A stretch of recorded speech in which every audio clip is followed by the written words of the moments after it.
Albert Einstein, जिनका नाम सुनते ही हमें E=mc², थ्योरी ऑफ रिलेटिविटी जैसे सिद्धांत याद आ जाते हैं। एल्बर्ट आइंस्टाइन को 20वीं सदी का महान वैज्ञानिक माना जाता था।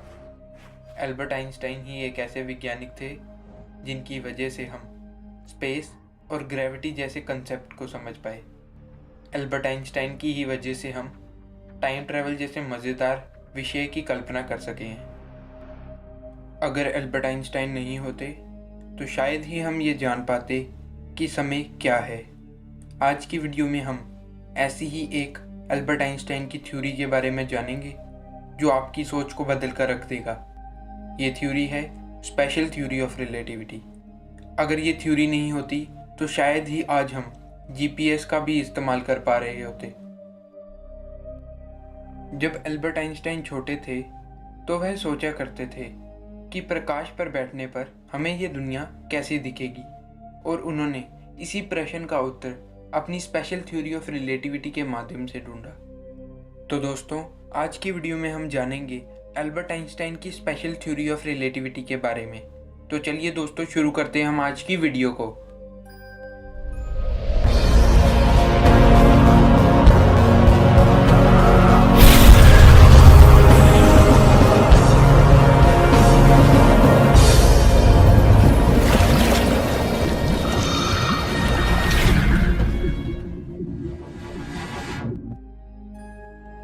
स्पेशल थ्योरी ऑफ रिलेटिविटी को समझने के लिए हमें समझना होगा कि रेस्ट और मोशन रिलेटिव टर्म है, ना कि एब्सोल्यूट। यानी कि कोई वस्तु रेस्ट पे है या मोशन में, ये ऑब्जर्वर पर डिपेंड करता है।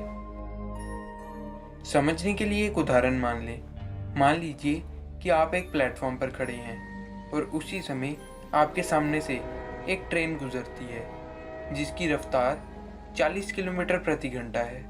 आप देखते हैं कि ट्रेन में बैठा आपका मित्र भी 40 किलोमीटर प्रति घंटा की रफ्तार से आगे बढ़ रहा है।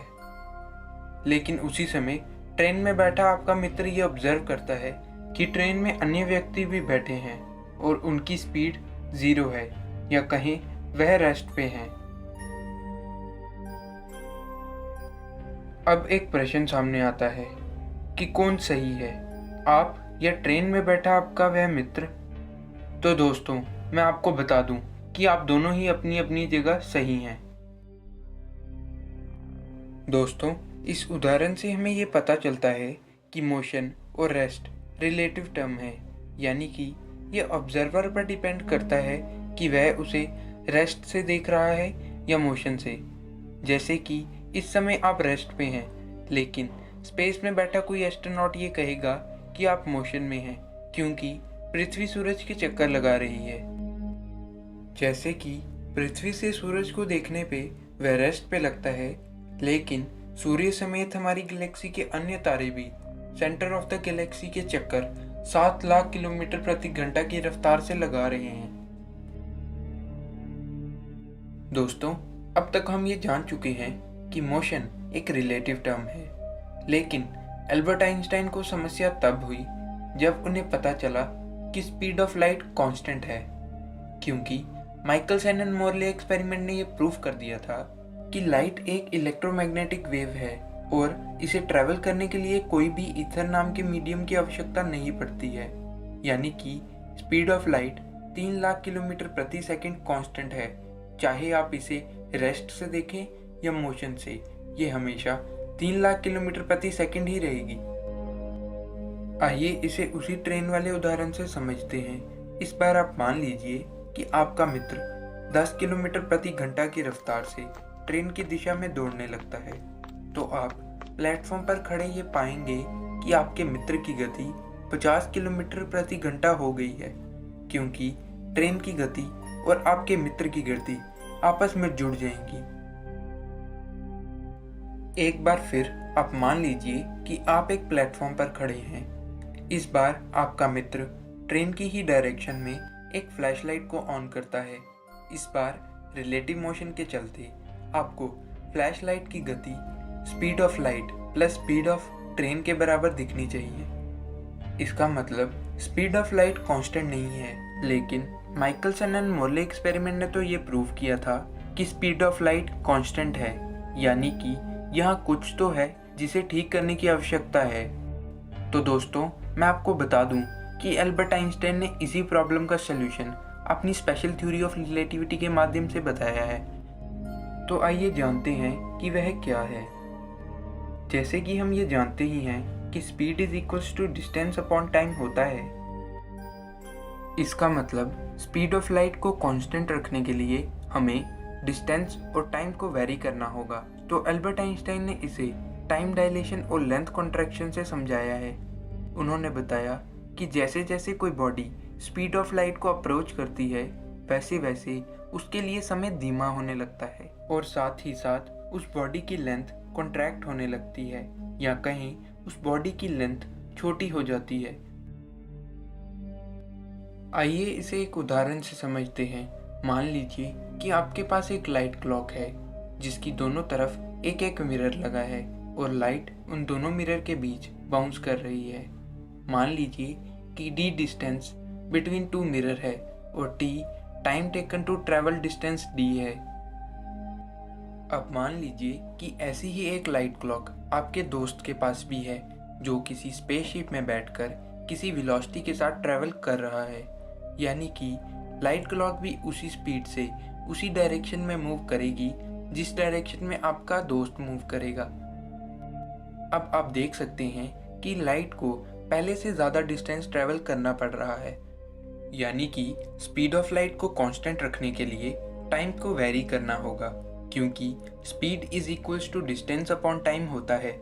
तो हो गया ना टाइम का डायलेशन। एल्बर्ट आइंस्टाइन ने इसे ही टाइम डायलेशन कहा है, यानी कि जैसे जैसे आपके दोस्त की स्पीड बढ़ेगी वैसे वैसे उसके लिए समय धीमा होता जाएगा, यानी कि स्पीड ऑफ लाइट से ट्रैवल करने पर आपके मित्र के लिए समय रुक जाएगा, लेकिन आपके मित्र को ऐसा लगेगा नहीं। अब आप मान लें कि अगर आपका मित्र एक ऐसी स्पेसशिप में बैठकर एक हफ्ता घूमकर आता है जिसकी speed is equals to speed of light है, तो जब वह धरती पर आएगा तो वह पाएगा कि धरती पर कई सालों बीत चुके हैं, क्योंकि उसके लिए समय धीमा हो गया था। इसलिए आप इसे अपने मित्र के लिए फ्यूचर की दुनिया कह सकते हैं, जहां वह एक हफ्ते के सफर के बाद पहुंच तो गया, लेकिन वापस जा पाना नामुमकिन है। एल्बर्ट आइंस्टाइन की इसी थ्योरी के बाद टाइम ट्रैवल जैसे मज़ेदार विषय की संभावना की जाने लगी। दोस्तों, अगर आप चाहते हैं कि मैं टाइम ट्रैवल के ऊपर एक डिटेल वीडियो बनाऊं, तो नीचे कमेंट कर दीजिए। एल्बर्ट आइंस्टाइन की इसी थ्योरी के बाद ये साबित हुआ कि टाइम एब्सोल्यूट नहीं बल्कि रिलेटिव है, यानी कि ये ऑब्जर्वर पर डिपेंड करता है। आइंस्टाइन ने इसके साथ ये भी बताया कि प्रकाश की गति से चलने पर लेंथ भी कॉन्ट्रैक्ट करती है। मान लीजिए कि एक आप ऐसी ट्रेन को देखते हैं जो प्रकाश की गति के साथ चल रही है, तो आप पाएंगे कि ट्रेन की लेंथ छोटी हो रही है, जिसे हम लेंथ कॉन्ट्रैक्शन कहते हैं। लेकिन ट्रेन में बैठे लोगों को ऐसा नहीं लगेगा, उनके लिए सब कुछ सामान्य ही होगा। 1905 में एल्बर्ट आइंस्टाइन ने अपनी स्पेशल थ्योरी ऑफ रिलेटिविटी को आगे बढ़ाते हुए एक फेमस इक्वेशन दी। जी हाँ, E is equals to mc², यानी कि किसी भी वस्तु के मास को एनर्जी में और एनर्जी को मास में बदला जा सकता है। एल्बर्ट आइंस्टाइन ने यह भी बताया कि मास भी समय की तरह रिलेटिव है। उन्होंने बताया कि किसी भी वस्तु की गति बढ़ाने पर उसका मास भी बढ़ेगा। यही वजह है कि कोई भी वस्तु प्रकाश की गति से तेज नहीं चल सकती, क्योंकि प्रकाश की गति से ही चलने के लिए हमें अनंत ऊर्जा की आवश्यकता होगी, जो कि हमारे पूरे ब्रह्मांड में भी नहीं। एल्बर्ट आइंस्टाइन को अपनी इस थ्योरी और famous equation E is equals to mc² की वजह से बहुत फेम मिला, लेकिन जब उन्हें बाद में ये पता चला कि हम जिस यूनिवर्स में रहते हैं वहाँ हर कोई एक्सेलरेटेड मोशन कर रहा है, तो उन्होंने अपनी इस थ्योरी को आगे बढ़ाते हुए जनरल थ्योरी ऑफ रिलेटिविटी की नींव रखी, जिसने हमें ग्रेविटी और स्पेस टाइम जैसे कंसेप्ट को समझने में मदद की। तो दोस्तों, अगर आप चाहते हैं कि मैं जनरल थ्योरी ऑफ रिलेटिविटी के ऊपर भी एक वीडियो बनाऊं, तो इस वीडियो को लाइक करें और हमारे चैनल को सब्सक्राइब करें। तो आज के लिए बस इतना ही। Thank you for watching.